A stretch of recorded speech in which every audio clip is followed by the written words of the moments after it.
थोड़े दिन पहले ही एक हिस्टोरिक अकॉर्ड साइन किया है और ये अकॉर्ड साइन करने के बाद हमें एक ऐसा ही व्यक्ति को भेजना चाहिए दिल्ली में जो हमें रोड ब्लॉक नहीं करे। मैंने देखा है कि इससे पहले भी बहुत बार एग्रीमेंट्स हुए लेकिन उसका इम्प्लीमेंटेशन ठीक से नहीं हुआ। इसी के लिए पिपरा मोथा एंड बीजेपी से हमने बात करके जॉइंटली सेलेक्ट किया है कुमारी कीर्ति को और मैं जानता हूँ कि ये कैंडिडेट जीतने के बाद हमारा जो अकॉर्ड हमने साइन किया है वो अच्छी तरीके से इम्प्लीमेंट होगा, क्योंकि नुकसान करने के लिए बहुत लोग हैं। हमारे लोग 75 साल से बहुत सफ़र कर रहे हैं। आज अगर हम उनको कुछ दे सकते हैं तो वो मेरे पार्टी या कोई भी पार्टी से बड़ा होगा। अंत में हमारे तिपरासा जो कष्ट में है उनको कुछ मिलना चाहिए और इसी के लिए मैं खुद नहीं जा रहा हूँ, मैं यहाँ में रहूँगा और हम जॉइंटली अपनी बहन को भेज रहे हैं क्योंकि ये अकॉर्ड को हमें ग्राउंड में इम्प्लीमेंट करना होगा।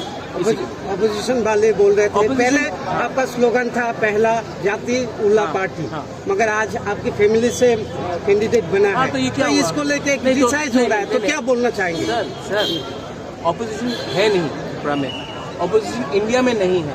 और दूसरा बात है, मैं कांग्रेस में प्रेसिडेंट था, मैंने क्या बोला, पहला जाति उल्लो पार्टी।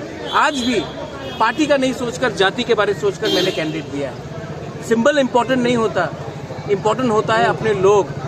आप लोग अगर ये बात समझ सकते हैं तो अगर आपको पार्टी ही बचाना है तो कांग्रेस और सीपीएम ने जो अंडरस्टैंडिंग किया है इससे कितना नुकसान हो रहा है कांग्रेस को। मैं भी कांग्रेस का एक वॉरियर था, मैं जानता हूँ 30 साल तक 25 साल तक हमको नौकरी नहीं दिया गया, रेगा से बाहर रखा गया, बहुत लोगों का उम्र पार हो गया, सीपीएम ने उनको नौकरी नहीं दिया। आज आपने पार्टी को बचाने के लिए दिल्ली में अंडरस्टैंडिंग कर दिया और यहाँ में हमारे वर्कर्स को छोड़ दिया। तो ये सब बात करके मैं ऑपोजिशन को इतना स्पेस नहीं देना चाहता हूँ। वो लोग 25 साल तक राज कर रहे थे, क्यों नहीं सोचा हमारे बारे तक, कहाँ गए उनका हमदर्दी?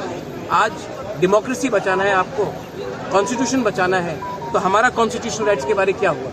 तो ये सब बात के लिए मैं इसमें महत्वपूर्ण नहीं देता हूँ और मैं जानता हूँ ऑल ओवर इंडिया ये लोग नहीं जीत रहे हैं, तो मैं अपने लोगों को गलत रास्ते में क्यों ले जाऊँ? मैं उन्हीं के साथ बात करूँगा जो हमारे लोगों को कुछ दे सकता है। और आज के दिन गवर्नमेंट ऑफ इंडिया एक ही सरकार बना रही है। सर आपका पार्टी फाउंडेशन सीए को लेकर नहीं हुआ था, एनआरसी को लेकर। सीए और एनआरसी में बहुत फर्क है। पहला बात है, सीए लागू हुआ 28 नवंबर 2019 में। हमारा जो मैं जिस दिन मैंने रिजाइन किया 24 सितंबर एनआरसी के इशू में मैंने रिजाइन किया और मेरा केस सीए का है, आज भी सुप्रीम कोर्ट में है और मैं विश्वास करता हूं कि जब त्रिपुरा के बारे में बात होगा तो supreme court will take a decision. ये मेरा केस आज भी सुप्रीम कोर्ट में है और मैं आपको बोलना चाहता हूं, आपको सीए से बहुत हमदर्दी है। जब मैं सीए के लिए प्रोटेस्ट कर रहा था, मानिक सरकार घर में बैठ के था, कांग्रेस कहाँ था? उस समय आपको हिंदू बंगाली का वोट चाहिए था तो आपने ट्राइबल को भूल गया था। आज ये अग्रीमेंट के बाद तिपरासा का जमीन का रक्षा का अधिकार मिलता है।